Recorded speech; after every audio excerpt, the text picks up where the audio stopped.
ओम सजात्म स्वरूप परम गुरु शुद्ध चैतन्य स्वामी ने नमः। स्यद्वाद नय षट द्रव्य गुण पर्याय और प्रमाण का जड़ कर्म चेतन बंध का हरु कर्म के अवसान का कह कर स्वरूप यथार्थ जग का जो किया उपकार है उसके लिए जिन वाणी माँ को वंदना शतवारी वंदना शतवारी है। कल गाथा 87 में हमने देखा कि किसी द्रव्य के गुण और पर्याय अन्य द्रव्य के गुण और पर्याय रूप किंचित मात्र भी नहीं होते। समस्त द्रव्य यानी 6 के 6 द्रव्य जीव, पुद्गल, धर्म, अधर्म, काल और आकाश अपने अपने ही गुण और पर्यायों में रहते हैं। ऐसी पदार्थों की स्थिति मोह क्षय के निमित्त भूत पवित्र जिन शास्त्रों में कही है।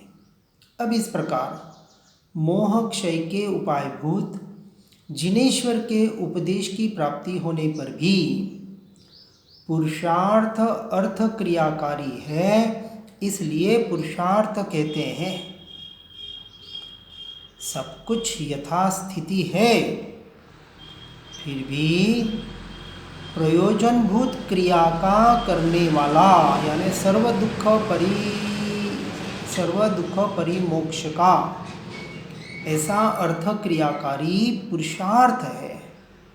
इसलिए 5 समवाय में पुरुषार्थ का ही उपदेश दिया जाता है। उसे गाथा 88 में बता रहे हैं। जो जिनेंद्र के उपदेश को प्राप्त करके मोह राग द्वेष को हनता है वह अल्पकाल में सर्व दुखों से मुक्त हो जाता है। अकर्ता अक्रिय होते हुए भी उस स्थिति तक पहुंचने के लिए कुछ कर्तृत्व बुद्धि, कुछ क्रिया करनी पड़ती है। निर्विकल्प होने के लिए भी विकल्पों का सहारा लेना पड़ता है, पर विकल्प ये कर्तृत्व बुद्धि ये क्रिया मेरा स्वरूप नहीं है, इस मान्यता से वो अपने स्वरूप और स्वभाव में अनंत काल के लिए जीव स्थित होता है। उसकी टीका में अमृत चंद्राचार्य जी कहते हैं, इस अति दीर्घ सदा उत्पातमय संसार मार्ग में किसी भी प्रकार के जिनेंद्र देव के इस तीक्ष्ण असी धारा समान उपदेश को प्राप्त करके भी ये उपदेश हम जो सुन रहे हैं, वितराग विज्ञान की वाणी, जिनवाणी परमात्मा की वाणी यानी परम आत्मा को प्राप्त कराने वाली वाणी, इतनी सर्वोत्कृष्ट वाणी, ऐसा स्वरूप समझने के बाद भी जो मोह राग द्वेष पर अति दृढ़ता पूर्वक उसका प्रहार करता है वही हाथ में तलवार लिए हुए मनुष्य की भांति शीघ्र ही समस्त दुखों से परिमुक्त होता है। यानी इन उपदेश का सार ग्रहण करके दृढ़ता पूर्वक उसका प्रहार करता है। कहाँ प्रहार करता है? ये भेद विज्ञान की कला जो जीवन में अपना लेता है वह तलवार लिए मनुष्य की भांति समस्त दुखों से परिमुक्त होता है। अन्य कोई व्यापार यानी प्रयत्न क्रिया समस्त दुखों से परिमुक्त नहीं कर सकती। बाहर से मात्र क्रिया करता रहे, प्रयत्न करता रहे और अपनी आत्मा में स्थिर न हो पाए,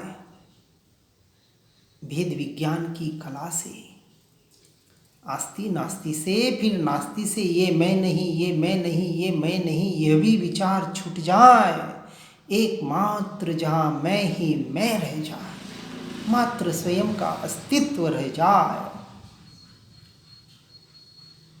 उसको उदाहरण से कहा कि जैसे मनुष्य के हाथ में तीक्ष्ण तलवार होने पर भी वह शत्रुओं पर अत्यंत वेग से उसका प्रहार करे, तभी वह शत्रु संबंधी दुख से मुक्त होता है। मात्र हाथ में तलवार लेने से काम नहीं चलेगा, उससे लड़ाई लड़नी पड़ेगी, प्रहार करना पड़ेगा। ये तो बाहर का युद्ध हुआ। तो भीतर के युद्ध के लिए भी हमें यह भेद ज्ञान, भेद विज्ञान रूपी तलवार मिली है। उससे तीक्ष्ण से तीक्ष्ण, तीव्र से तीव्र प्रहार करके पर द्रव्य, पर भावों से, पर समय से हटकर स्व समय में स्थिर होना है। काम करना पड़ेगा, सुनकर काम नहीं चलेगा, पढ़कर काम नहीं चलेगा। आहा, क्या बात है, उत्कृष्ट बात है, ऐसी बात कहीं सुनी नहीं, पढ़ी नहीं। मात्र तारीफों के पुल बांधकर काम नहीं चलेगा। परमात्मा ने ऐसा किया, मुनियों ने ऐसा किया, उन्होंने ऐसे परिश उपसर्ग सहन किए, वो ज्ञानी पुरुष ऐसे, वो ऐसे, वो वैसे, सब ठीक है, अच्छा है, पर उनसे क्या सीखा, क्या पाया? उन्होंने उनका काम किया। उस मार्ग पर यदि हम नहीं चल पा रहे हैं तो हमारे पुरुषार्थ की कमजोरी और उसमें हम अटक जाएंगे, तो मात्र पर गुणों को गाते गाते भटक जाएंगे। बात समझना बराबर। और अनादिकाल से जीव यही कर रहा है।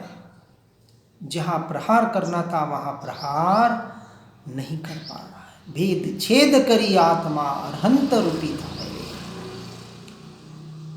इसलिए यह जीव अनादि संसार में महाभाग्य से इसे जिनेश्वर परमात्मा की वाणी, केवली परमात्मा की वाणी भी पहली बार नहीं मिल रही है। मिलकर वखाण किए, समोसरण में गए, समोसरण के परमात्मा के, उनके अतिशयों के, उनके वखाण किए। लेकिन उनके वखाण में, उनके वाणी में जिसकी महत्ता बताई गई, उस परमात्म स्वरूप आत्मा की और उसकी महिमा लाने का प्रयास और पुरुषार्थ नहीं किया।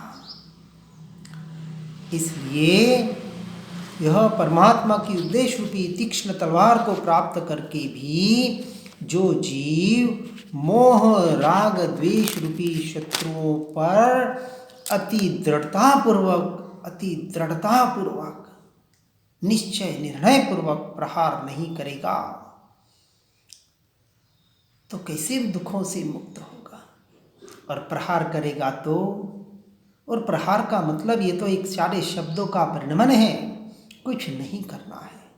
सब कुछ करने से हटकर एकमात्र स्वभाव में रहने का प्रयास और पुरुषार्थ करना है। और ऐसा जीव सर्व दुखों से मुक्त होता है, अन्यथा नहीं। इसलिए संपूर्ण आरंभ से आरंभ समारंभों से प्रयत्न पूर्वक, यहाँ जोर दे रहे हैं, यह प्रयत्न करना पड़ेगा। मोह का क्षय करने के लिए मैं पुरुषार्थ का आश्रय ग्रहण करता हूँ और करना ही पड़ेगा। इसलिए अब स्व पर विवेक की यानी भेद ज्ञान की सिद्धि से ही मोह का क्षय हो सकता है। इसलिए स्व पर के विभाग की सिद्धि के लिए प्रयत्न बताते हैं। गाथा 89 में जो निश्चय से ज्ञानात्मक, ज्ञान स्वभावी आत्मा जिसका है, ऐसे अपने को और पर को निज निज द्रव्यत्व से संबंध यानी संयुक्त जानता है, वह मोह का क्षय करता है। अब इसकी टीका में कह रहे हैं कि जो निश्चय से अपने को स्वकीय यानी अपने चैतन्यात्मक द्रव्य से संबंध संयुक्त स्वीकार करता है, मैं चैतन्य सत्ता मात्र हूँ, मैं आत्मा ही परमात्मा हूँ, मैं ही भगवान आत्मा हूँ, मैं परम पारिणामिक भाव मात्र हूँ, स्वयं से स्वयं का मैं ही त्रिकाली ध्रुव अभेद अखंड एक परिपूर्ण घनपिंड भगवान आत्मा वही मैं हूँ। ऐसा जोर भीतर से आवे और सहज ही पर को पर कियो यानी दूसरे के यथोचित द्रव्यत्व से संबंध ही जानता है, यानी यथा योग्य चेतन या अचेतन पुद्गल आदि द्रव्य परकीय अचेतन द्रव्यत्व से और अन्य आत्मा भी परकीय चेतन द्रव्य से संयुक्त है। ये पर द्रव्य पर भाव तो भिन्न ही है, लेकिन अन्य जीव भी मेरे लिए पर है, यानी जीव तत्व यानी मैं अकेला आत्मा और अजीव तत्व यानी छह के छह द्रव्य मुझसे भिन्न है, स्वतंत्र है, उनसे मेरा कुछ भी संयोग संबंध नहीं है। व्यवहार से है परंतु निश्चय से बिल्कुल भी नहीं है। इस प्रकार का जिसने सम्यक्त रूप से स्वपर के विवेक को प्राप्त किया है, किस रूप से? सम्यक्त रूप से, परमार्थ रूप से, वह जीव संपूर्ण मोह का क्षय करता है, यानी पहले दर्शन मोह से हटता है, मिथ्यात्व और अज्ञान दशा का क्षय करता है, नाश करता है, और फिर चौथे गुण स्थानक में इस स्वरूपाचरण चारित्र के द्वारा आगे पांचवें छठे में संयमाचरण चारित्र में आगे बढ़ते हुए फिर व्यवहार से उसके जीवन में वीरति आती ही आती है, या यूं कहे आनी चाहिए। देश वीरति कहे, अनुव्रत कहे, जो भी कहे, परंतु साथ में देश चारित्र, आत्मरमणता, शुद्धि की वृद्धि, और छठे गुण स्थानक में क्या कहा? सकल चारित्र यानी अंतर्मुहूर्त आत्मरमणता, और उसके साथ सर्ववीरति, 28 मूल गुणों का पालन कहे, पंच महाव्रत कहे, जो भी कहे, यह व्यवहार, परंतु जोर कहाँ? निश्चय के ऊपर, आत्मरमणता के ऊपर, शुद्धोपयोग के ऊपर। इस प्रकार से मैं स्वपर के विवेक के लिए प्रयत्नशील हूँ। अब बनो नहीं, बनना नहीं है, बनना तो भविष्य की बात हो गया, अभी से ही प्रयत्न शुरू करना है और निरंतर करना है। कौन सा? आत्मरमणता का, व्यवहार से, पर द्रव्य पर भावों से हटने का, दोनों साथ में घटित होंगे। अब सब प्रकार से स्वपर के विवेक की सिद्धि आगम से करने योग्य है, ऐसा उपसंहार गाथा 90 में करते हैं। इसलिए स्वपर के विवेक से मोह का क्षय किया जा सकता है। इसलिए यदि आत्मा अपनी निर्मोहता चाहता हो, कौन आत्मा?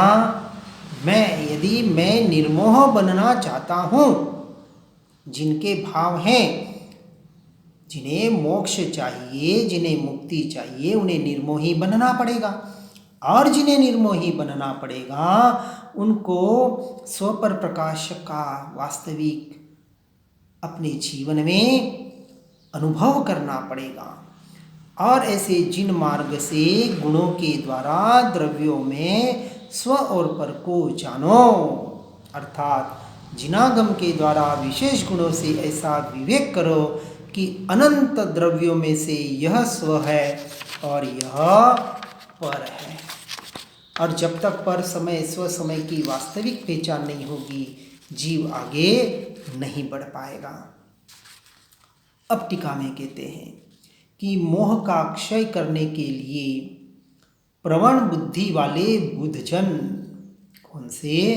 यानी अपने स्वरूप में ढलते हुए अभिमुख, स्वरूप में रत, ऐसे बुद्धिजन, बुद्धजन इस जगत में आगम में कथित अनंत गुणों में से किन्हीं गुणों के द्वारा, कि जो गुण अन्य के साथ योग रहित होने से, यानी कितने ही गुण अन्य द्रव्यों के साथ संबंध रहित होने से, अर्थात अन्य द्रव्यों में न होने से असाधारण है और इसलिए विशेषणभूत भिन्न लक्षण वाले हैं।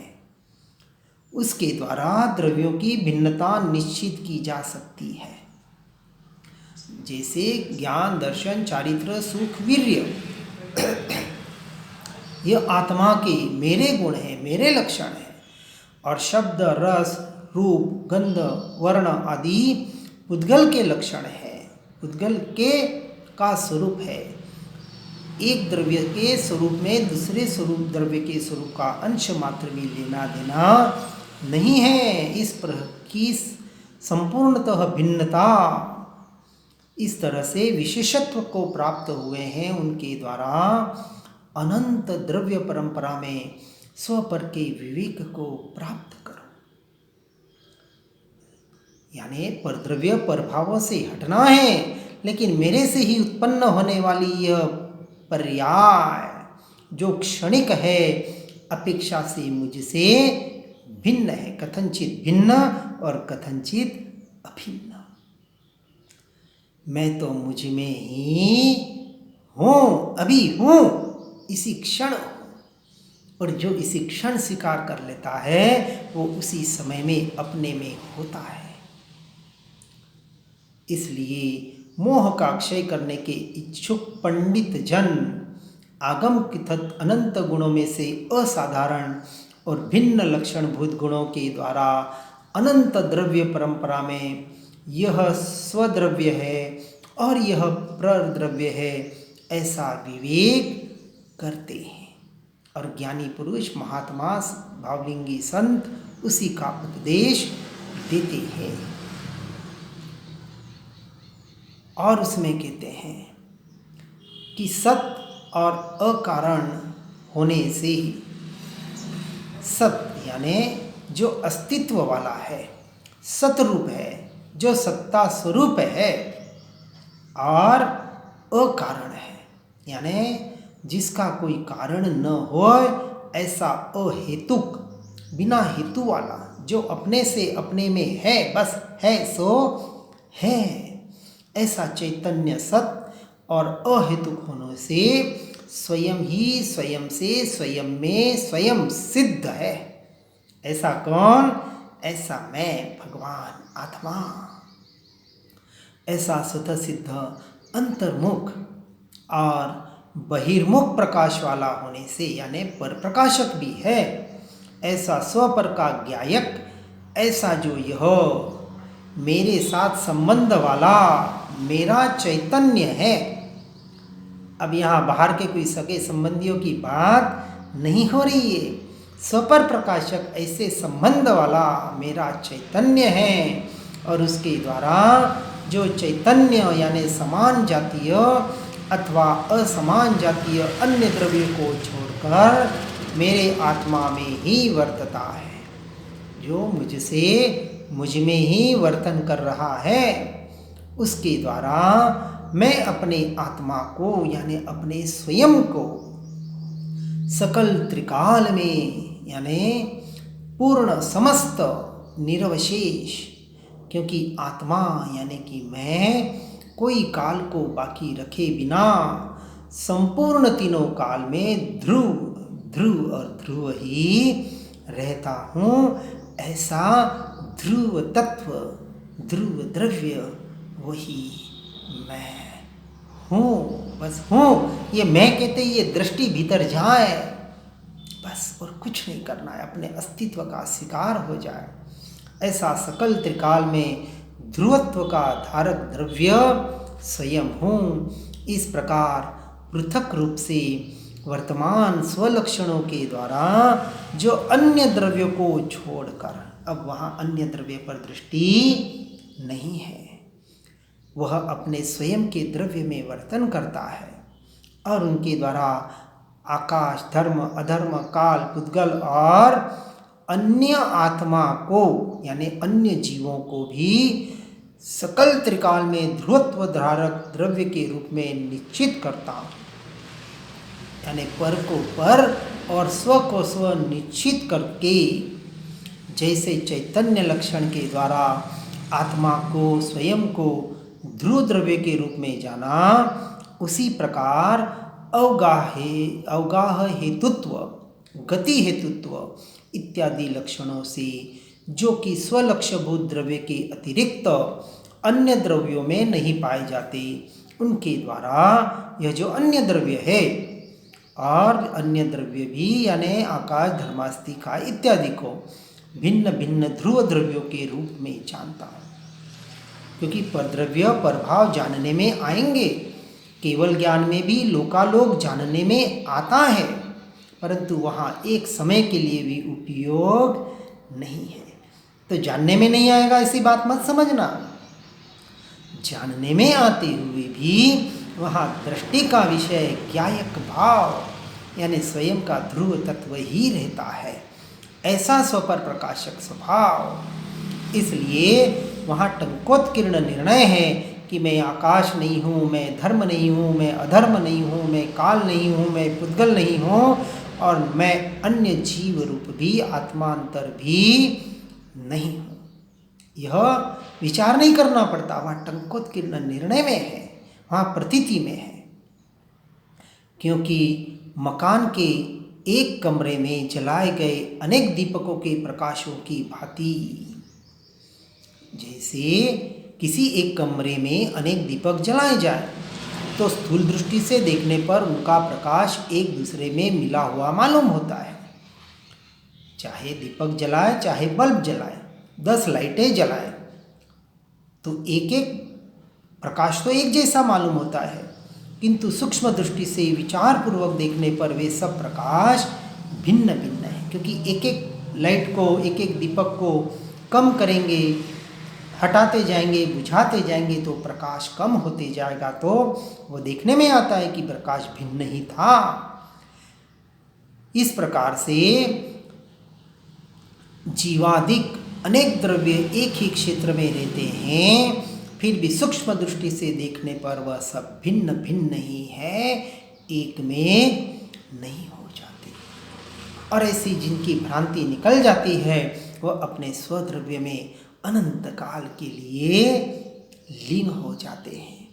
इसलिए मेरा चैतन्य यानी कि मैं निज स्वरूप से अच्युत ही रहता हुआ मुझे पृथक बतलाता हूँ, जानने में आता हूँ।